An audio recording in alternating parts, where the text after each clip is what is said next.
guys, good morning. I was over on TikTok just seeing what was going on and how the reaction of Gypsy Rose's live, that big 7-hour live, how did people take it? You know, I know how we all took it and how Becca took it, because if you didn't watch her video from yesterday, go take a look. Take a listen. It was awesome because Becca was, every single lie that they told, Becca had the truth behind it. But I wanted to see how other folks were taking this big lie. And I found this TikToker that, to me,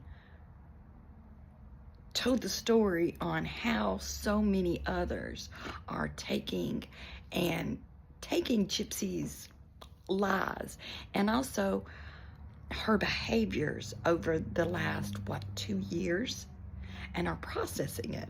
So take a listen to her.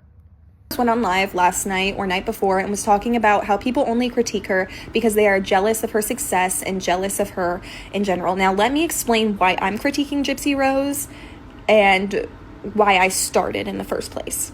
Let me preface this by saying I used to be a Gypsy Rose fan, a huge Gypsy Rose fan, and I know what you guys are gonna say.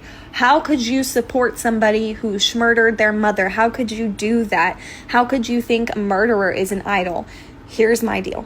I myself was a child abuse victim, and so I really clung on to hope that child abuse victims can succeed, and they absolutely fucking can. They always can. So I hung on to this, I had Gypsy Rose as this thing in my mind, where she was like, she made it out, so I can too. But then it was the behavior. It's not the success she had, because I was excited for her success. Like I said, I was very excited as a child abuse victim and survivor to see somebody who is a survivor as well, doing well and getting out and living her life and living her dreams. But the behavior alongside it made me question who I was supporting as a person, and it started with Ryan in the fridge. When she told all of us that Ryan was a food hoarder and he was emotionally and mentally abusive and all sorts of stuff like that, when half of their relationship had been lived on live.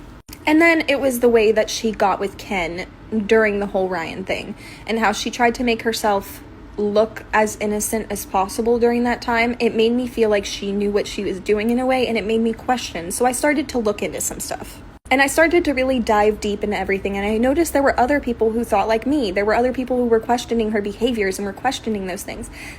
Now, don't get me wrong, there are people who do go to extremes, but a lot of people don't. They're just asking questions that she has yet to even answer.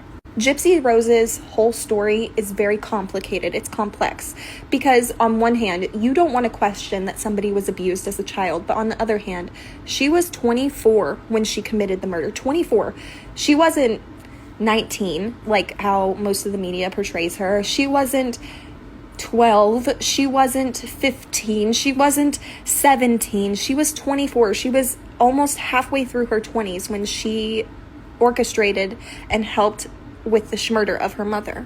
Now we can get into the details of the case, like why Nicholas Godejohn said in his interview that the Barney doll was in Gypsy's room when in reality it was sitting right next to Dee Dee, facing Dee Dee. We can get into why Nicholas said he only Dee Dee 7 times, and yet there were several more wounds. So to me, there's a lot to question. And again, the child abuse and the Munchausen's by proxy, all of that didn't get brought up in the interview rooms. It didn't get brought up by Nick. It didn't get brought up by any of them. The only person that brought it up was her defense attorney, and that was during the trial. So you have to understand, as somebody who's going to school for this, I'm getting my associates in criminal justice. Lawyers and police officers, well, lawyers, not police officers, lawyers will do everything that they can to defend their client. And when we're talking about a case as muddied as this one and the lies that have gone into it, yeah, it makes sense that Gypsy would use that as her defense. If you go watch Audrey's videos, and I understand for a Gypsy fan how that might be uncomfortable because it questions everything that we thought about Gypsy, and therefore it makes you feel like, did I really experience the things that I experienced? Maybe but that's not the truth. Don't question your own self just because someone else's case doesn't turn out the way that you thought it would. But if you go watch Audrey's videos, she has interviews with people who knew Gypsy and Dee Dee before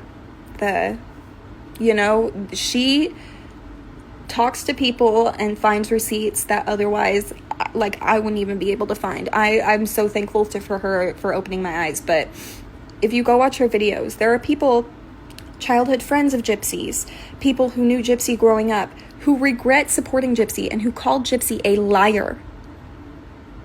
People who were childhood friends with her call her a liar. There's a reason for it, and it's not just because they're jealous of her success and her career. What is her career, by the way? What is her career based off of? What does Gypsy do?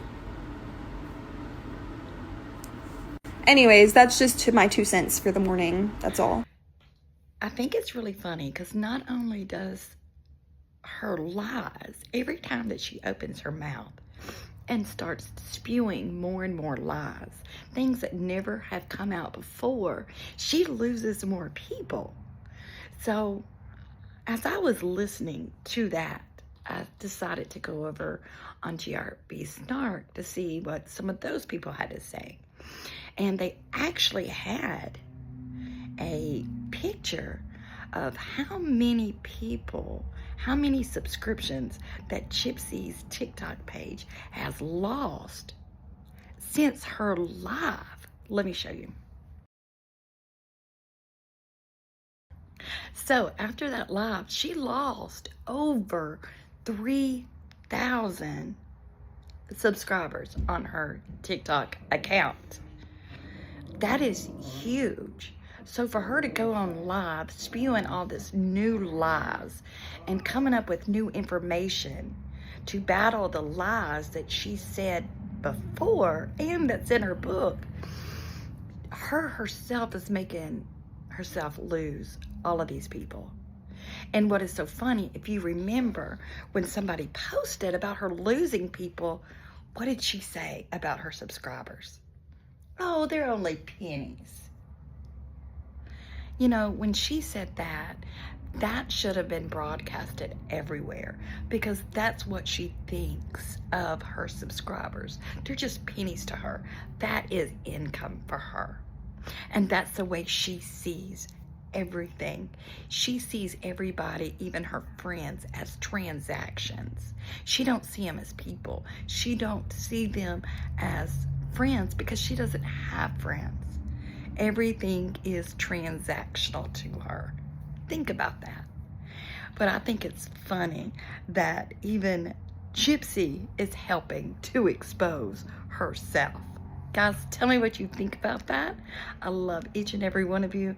And we are halfway through the week. I will see you guys in the next video.